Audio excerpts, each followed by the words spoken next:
बिस्मिल्लाहिर्रहमानिर्रहीम, अस्सलाम वालेकुम जी। मैं नजमुल हसन बाजवा हूं। नाज़रीन किराम, कुछ देर पहले हमारे दोस्त साबिर शाकिर साहब ने एक ट्वीट किया है और उन्होंने खबर दी है। उन्होंने बताया कि जस्टिस मंसूर अली शाह साहब का नोटिफिकेशन जारी करने का फैसला हो चुका है और इसके लिए समरी तैयार की जा रही है। बहुत बड़ी खबर है, बहुत बड़ी खबर है। मैंने इस खबर की आजाद जराये से तस्दीक करवाने की कोशिश की है, लेकिन बहरहाल अभी इब्तदाई तौर पर मुझे इस बारे में मालूमात नहीं मिल सकी हैं। लेकिन अगर इस बात को सच मान लिया जाए कि ऐसा ही हो रहा है जैसे साबिर शाकिर साहब कह रहे हैं, तो इसका मतलब ये हुआ कि अली अमीन गंडापुर साहब ने जो सारा एपिसोड चलाया, जो हमें झूठी कहानी सुनाई, उसके पीछे असल मकसद ये था, क्योंकि अंदर खाते को बातचीत हुई थी, अंदर खाते को मामला तय हुआ था, कुछ बातें मनवा ली थी अली अमीन गंडापुर साहब ने, इसलिए यह सारा कुछ हुआ। अगर तो ऐसा है तो फिर तो ठीक है, फिर तो ठीक है। लेकिन मैं अभी आपको ये बता रहा हूं कि अभी इसकी आजाद जराये तस्दीक नहीं कर रहे। लेकिन साबिर शाकिर साहब को चूंकि मैं क्वेश्चन नहीं कर रहा हूं, बड़े सीनियर जर्नलिस्ट हैं, इसलिए जरा उनकी बात मान के चलते हैं कि हो सकता ऐसा ही हो। अब अली अमीन गंडापुर साहब सच बोल रहे हैं या झूठ बोल रहे हैं, मुझे बिल्कुल अंदाजा नहीं है। लेकिन उनकी ये जो पूरी स्टोरी है, ये एग्जैजरेटेड है, जाली है, इस बारे में मैं श्योर हूं। ये हो रहा है, जस्टिस मंसूर अली शाह साहब का नोटिफिकेशन हो रहा है, नहीं हो रहा, वी डोंट नो। चले, साबिर शाकिर साहब की खबर है, इसलिए उनके ऊपर मुझे एतबार है। अली अमीन गंडापुर साहब सच बोल रहे हैं, झूठ बोल रहे हैं, अंदाजा नहीं है। ज्यादा यही लगता है कि उनकी स्टोरी जाली है। उन्होंने कोई बात मनवाई है, नहीं मनवाई है, अंदाजा नहीं है। लेकिन एक बात नाज़रीन किराम कंफर्म है, ऐसी मखमसे की सूरत हाल में, ऐसी कंफ्यूजन भरी सूरत हाल में, ऐसी जो है ना वो अजीब बुलबुलैया वाली सूरत हाल में, एक चीज कंफर्म है, और वो कंफर्म खबर यह है कि पिछले 48 घंटों में कुछ ऐसा हुआ है कि निज़ाम इमरान खान के सामने झुक गया है। इमरान खान की ताकत क्या है, निज़ाम ये मानने पर मजबूर हो चुका है। और मैं आपको ये भी बता दूं कि इमरान खान के इस वक्त के सियासी दुश्मनों की बात कर रहा हूं, सबसे बड़े दुश्मन जनाब मोहतरम काजी फाइज ईसा साहब इस वक्त शिकस्त कबूल कर चुके हैं। यह खबर पक्की है। इसके ऊपर मैं आपको दलील भी दे सकता हूं और चीजें भी आपके सामने रख सकता हूं और वाकयात भी आपको बता सकता हूं कि काजी फाइज ईसा साहब ने शिकस्त तस्लीम कर ली है और इमरान खान के सामने यह निजाम झुकने पे मजबूर हो गया। यह मैं कंफर्म कर सकता हूं। बाकी वो खबर साबिर शाकिर साहब और अली अमीन गंडापुर साहब की तो कहानी अलग है। तो यह निजाम किस तरह से झुका और ये किस तरह से काजी फाइज साहब शिकस्त तस्लीम कर लें, जरा आइए इसके ऊपर तफसीलन बात करते हैं। हाँ, लेकिन एक रिक्वेस्ट के साथ, चैनल को सब्सक्राइब जरूर कीजिए। नाज़रीन किराम, इस वक्त सूरत हाल यह है कि ऑल पार्टीज कॉन्फ्रेंस आज फलस्तीन के मामले के ऊपर हो रही है। इनके अंदर जमात इस्लामी और बाकी सारे इररेलेवेंट हैं, जो कि तहरीक इंसाफ ने भी बायकॉट कर दिया था, ये सारे इररेलेवेंट हैं। एक ही शख्स रेलिवेंट है जिसके ऊपर आज जो मरकज़े निगाह था, जो जिसकी तरफ जो है ना वो सारी नजरें थी, उसका नाम है मौलाना फजलुर रहमान। मौलाना फजलुर रहमान को मैं आपको पक्की खबर दे रहा हूं, कुछ दिन पहले इसी गवर्नमेंट ने, इन्हीं लोगों ने धुतकार दिया था, ये कह करके 63A का फैसला हमारे सामने आ रहा है। 63A के फैसले के बाद मौलाना साहब आपकी जरूरत नहीं है हमें। मौलाना साहब खामोश रहे। मौलाना साहब ने बिल्कुल कोई बहुत ज़्यादा ऊधम नहीं मचाया, बल्कि जब 63A का फैसला आया तो उन्होंने ये भी कह लिया कि भाई हमारे लोग महफूज रहेंगे, आप अपनी कोशिश करें और हम इस फैसले को तस्लीम करते हैं। इस फैसले के बाद नाज़रीन किराम हुआ यह है कि जिसकी वजह से इमरान खान के सामने ये सारे झुकने के ऊपर मजबूर हो चुके हैं, वो ये हुआ कि लोग जो हैं वो इमरान खान को छोड़ने पे राजी नहीं हो रहे हैं।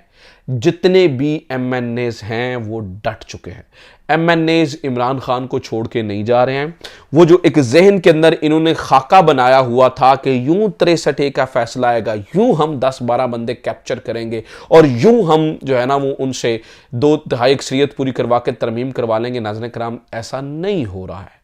यह बात तय है कि ऐसा नहीं हो रहा और इसीलिए इमरान खान से बात करने के अलावा कोई ऑप्शन नहीं बचा है। इमरान खान रेलिवेंट नहीं। अभी मौलाना फजलुर रहमान को भी मना रहे हैं। मैंने आपको बताया ना कि आज जो ऑल पार्टीज कॉन्फ्रेंस चल रही है और ऑल पार्टीज कॉन्फ्रेंस के अंदर जिस तरह इनके मौलाना फजलुर रहमान साहब लीड करते नजर आ रहे हैं, ये हंसते हुए चेहरों के साथ उनके बैठे हैं। एक तस्वीर जानबूझ के जारी करवाई गई है जिसमें मौलाना फजलुर रहमान साहब को हंसता हुआ दिखाया गया। लेकिन यह बात जरूर तय है, मैं आपको बार बार बता रहा हूं कि मौलाना फजलुर रहमान साहब किसी भी तौर पर की बात मानने पर जो है ना वो तैयार नहीं है और उनकी शराइत पे तैयार नहीं है। कुछ चीज़ों के ऊपर इक्तफा और ज़रूर हो सकता है। वो ये हो सकता है कि मौलाना फजल रहमान साहब कहें कि ठीक है, किसी खास शख्स के लिए यानी कि काजी फायज ईसा के लिए तरमीम ना करें आप, किसी खास शख्स को फ़ायदा नहीं होना चाहिए, शख्सी मामलात के लिए, मफादात के लिए आई हुई तरमीम ठीक नहीं है। और वो बहुत ज़्यादा वो मसवदा जो कि मौलाना फजल रहमान साहब और तहरीक इंसाफ ने तैयार करवाया है, हो सकता है वो मसवदा वो गवर्नमेंट के साथ शेयर करें और उसके ऊपर कोई बातचीत हो जाए और ये तरमीम के लिए तैयारी कर ली जाए। एक चीज़ मैं आपको बता दूं, अगर मौलाना फजल रहमान साहब मान भी जाते हैं, अगर मौलाना फजल रहमान साहब ऑन बोर्ड आ भी जाते हैं, तो भी इनके पास नंबर पूरे नहीं है। मैं आपके सामने जो चीज रख रहा हूं वो बड़ी मजेदार है, तो भी इनके पास नंबर पूरे नहीं है, क्योंकि 2 पाकिस्तान मुस्लिम लीग नून के अपने एमएनए टूटे हुए हैं, 2 एमएनए इनके टूटे हुए, और फिर इन्होंने कुछ चलाकी करके जिनके साथ अपने हलफनामे जमा करवाए थे। कुछ देर पहले नाज़रीन कराम ये स्पीकर ऑफिस से एक जो है ना वो कह दिया गया है कि आदिल बाज़ई साहब को डीसेट कर दिया जाए और इलेक्शन कमीशन ऑफ पाकिस्तान को बता दिया गया है, और इलेक्शन कमीशन ऑफ पाकिस्तान जो है वो इसके ऊपर अमल दरामद करने के लिए तैयार बैठा है। और आदिल बाज़ई साहब उसको शेयर करके हंसने वाली स्माइली लगा रहे हैं, यानी कह रहे हैं मैनू घंटा फर्क पैंदा है। आदिल बाज़ई के प्लाजाज जो हैं वो इन्होंने कोयटा के अंदर उनको भी गिरा दिया है, लेकिन उस बंदे को कोई फर्क नहीं पड़ रहा है। इस वक्त रियाज फतेहाना साहब जो कि इस वक्त बाहर बैठे हैं, मालूमात है कि उनके बेटे को उठाया गया है सिर्फ वोट के लिए। रियाज फतेहाना भी पाकिस्तान के अंदर आने से इनकारी है, वो भी ये कह रहा है कि कुछ भी हो जाए ठीक है, हम इस चीज को जो है वो फेस करेंगे। तो ये जो सिचुएशन बन गई है ना, ये अब तरामीम करनी है, कुछ भी करनी है, माननी पड़ेगी बात। और वो जो तरामीम हो रही है नाज़रीन किराम, अब वो सिर्फ फेस सेविंग के लिए हो रही है, फेस सेविंग के लिए। और वो फेस सेविंग किस तरह से, वो फेस सेविंग इस तरह से कि बात रह जाए, उन तरामीम के अंदर वो जो काजी वाला डंडा था वो नहीं चल रहा, और काजी फायज ईसा साहब इस वक्त घर जाते हुए नजर आ रहे हैं। मैं दूसरी खबर आपको इससे भी रेलिवेंट दे रहा हूं, वो जो शिकस्त तस्लीम किया है वो काजी फायज ईसा साहब ने किस तरह से शिकस्त तस्लीम किया है। मुख्तलिफ अदालती जराए से ये खबरें चलवाई जा रही हैं, और ऑब्वियसली काजी फायज ईसा साहब की कंसेंट से चलाई जा रही हैं कि काजी फायज ईसा साहब ये कह रहे हैं कि अब मैं किसी भी किस्म से, यानी कि वो कह रहे हैं मैं रिटायर्ड होकर घर जा रहा हूं, वो किसी भी किस्म की एक्सटेंशन नहीं लेना चाहते हैं। अब ये खबरें चलवाई जा रही हैं, वो कह रहे हैं कि काजी फायज ईसा साहब जो है ना जी, मैं एक्सटेंशन नहीं लेता, लिहाजा काजी फायज ईसा साहब को चूंकि अब एक्सटेंशन होती हुई नजर नहीं आ रही है, लिहाजा काजी फायज ईसा साहब इस एक्सटेंशन को लेते हुए भी नजर नहीं आ रहे हैं, और काजी फायज ईसा साहब बिल्कुल अब अपने आप को साइड लाइन करते हुए नजर आ रहे हैं, और कहते हैं कि ठीक है जनाब, तुसी दोवे खेड़ते रहो, आप सब खेड़ते रहे, मैं साइड पे हो जाता हूं। और वो इसलिए साइड पे हो जाता हूं क्योंकि उनका वस नहीं चल रहा है। हालांकि काजी फायज, यही वही काजी फायज ईसा साहब हैं जिन्होंने जाते हुए और जो है ना वो एक कंट्रोवर्शियल फैसला दिया 63A वाला, और इसके ऊपर अब ये जो है ना वो मुनाल वाले मामले के अंदर इन्होंने जनाब वो क्या किया, कुछ बंदों को टारगेट करना शुरू कर दिया। अब जी लाइक्स डिसलाइक्स का खेल है, और जो है ना वो बड़ी बड़ी स्टोरीज बन जाती है। बल्कि एक खातून रिपोर्टर को भी आज ढूंढते रहे हैं, ये टाइमिंग की क्या बात हुई, आप हमारे फैसले के ऊपर क्रिटिसिज्म कीजिए। नाज़रीन किराम, इनको सोशल मीडिया से मसला है, टाइमिंग कहते हैं, टाइमिंग वाले मामले को क्यों क्रिटिसाइज कर रहे हैं। ये जिस अखबार को सबसे ज्यादा ऑथेंटिक समझते हैं, डॉन, उनका इदारिया उन्होंने लिखा कंट्रोवर्शियल टाइमिंग, कंट्रोवर्शियल टाइमिंग। उसके ऊपर इनकी जुबान कुंद हो जाती है, ये गूंगे हो जाते हैं, ये बोलते नहीं। मतलब भाई आपके 18-19 दिन रह गए हैं, घर जाइए, उससे पहले आप 2 साल से पुराना पड़ा हुआ केस उठा के आप सुनना शुरू हो जाते हैं, तो आपको क्या कहा जाएगा। ठीक है, तो नाज़रीन किराम, ये जो लड़ाई अभी इमरान खान जीत रहा है, ये जिस तरह से भी मैं आपको बता रहा हूं कि इमरान खान लड़ाई जीतता हुआ नजर आ रहा है, वो आ रहा है अपने दम पे। इमरान खान अपने दम पर लड़ाई जीतता हुआ नजर आ रहा है, अपनी जोरे बाजू पे लड़ाई जीतता हुआ नजर आ रहा है। वो अली अमीन गंडापुर साहब की वजह से जीतता हुआ नजर नहीं आ रहा, ना अली अमीन गंडापुर साहब। अब अली अमीन गंडापुर साहब जो कहानी सुना रहे हैं, मैं कहता हूं बिलफर्ज मान भी लिया जाए अली अमीन गंडापुर साहब ने बातें मनवाई हैं, जो सारा कुछ किया, लेकिन फिर भी इन्होंने वर्कर्स के साथ ज्यादती की है, वर्कर्स के साथ ज्यादती की है। खुद ये अगर इनका ये प्लान भी था और इन्होंने बातें भी मनवाई हैं और अपनी मर्जी से गए हैं, और ठीक है कोई बात नहीं है, तय करके गए थे और बातें मनवाने के लिए गए थे और डील किया इन्होंने, फिर भी इन्होंने वर्कर्स के साथ ज्यादती किया। मुझे बताएं ना, जो 2-3 हजार बंदा पकड़ा हुआ है, उसका क्या कसूर है, उसका क्या कसूर है कि जनाब वो बंदा मेन बंदा जो है ना वो फारिग होकर घर बैठा हुआ है और उसको कोई टेंशन ही नहीं है, और वो मतलब रंग बिरंगी कहानियां हमें सुना रहा है। ठीक है, और नाज़रीन किराम, उन लोगों का क्या कसूर है जो मारे खाते रहे। आपने 1 मिनट के लिए सोच के देखिए कि अगर अली अमीन गंडापुर इतने बड़े काफिले के साथ बैठा होता डी चौक के अंदर या उसके करीब, इतनी बड़ी तादाद में आवाम थी, चौक हो जाता हुकूमत का गला। हुकूमत घबराई हुई थी, डरी हुई थी, टांगे कांप रही थी। अभी तो आप बेइज्जती करवा रहे हैं ना, आप ऐसी ऐसी कहानियां करवा रहे हैं। अभी मैं आपको अभी ताजा तरीन खबर बता रहा हूं, केपी हाउस को सील कर दिया गया है। 4 करोड़ लोगों के घरों को सील कर दिया गया है। कर लो जो कुछ करना है, केपी हाउस ही सील हो गया यार, केपी हाउस ही सील हो गया। इसके बाद और क्या बात बचती है, और आपके बस में क्या है? केपी हाउस आपने सील करवा दिया है, ठीक है। अभी अली अमीन गंडापुर साहब उधर बैठ के आईजी को धमकियां लगा रहे हैं, और ओ आईजी ये देख खड़ा है तुम्हारा बाप, लो ना मोहसिन नकवी साहब का नाम, लो ना पता चले आपका, ठीक है। तो अली अमीन गंडापुर साहब से खफा हैं, बहुत ज्यादा वर्कर्स खफा है।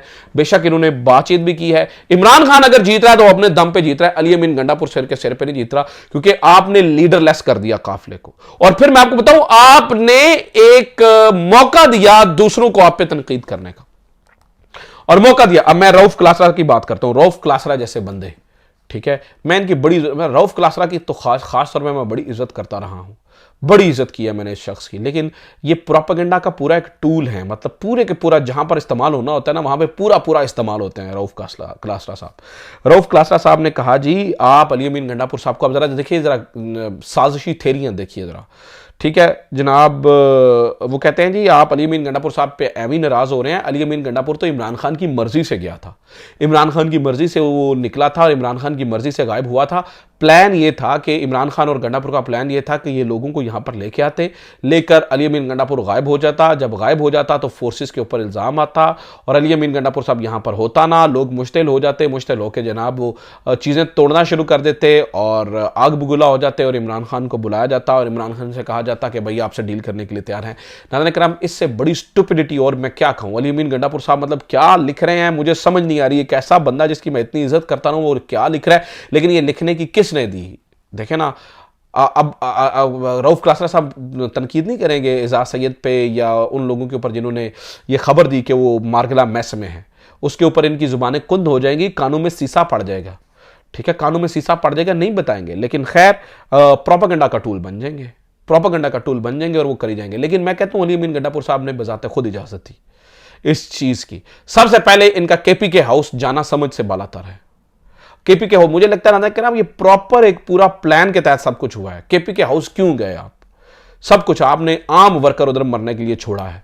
जब ये पूरा काफिला पीछे हटा है ना, गलियों के अंदर वड़ वड़ के उन्होंने कुट कुट के मारा है। मैं अभी एक खातून की वीडियो देख रहा था, वो कहती है मुझे एक वो तो रेंजर वाले का नाम ले रही थी, वो कहती है जिन्होंने मुझे इतना मारा, मेरी पीठ से खून आ रहा है, मेरी पीठ से खून आ रहा है, मुझे इतने डंडे मारे हैं। मुझे बताएं उस खातून का कोई वाली वारिस नहीं है? मुझे बताइए कि उसका कोई वाली वारिस नहीं है, उसका कोई जानने वाला नहीं है, उसका कोई पहचानने वाला नहीं है।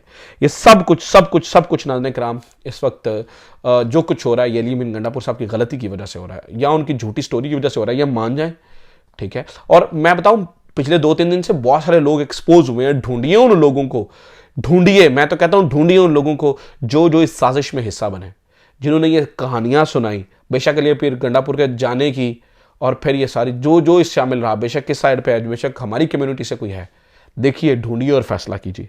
अच्छा, मैं नहीं लूंगा किसी का नाम।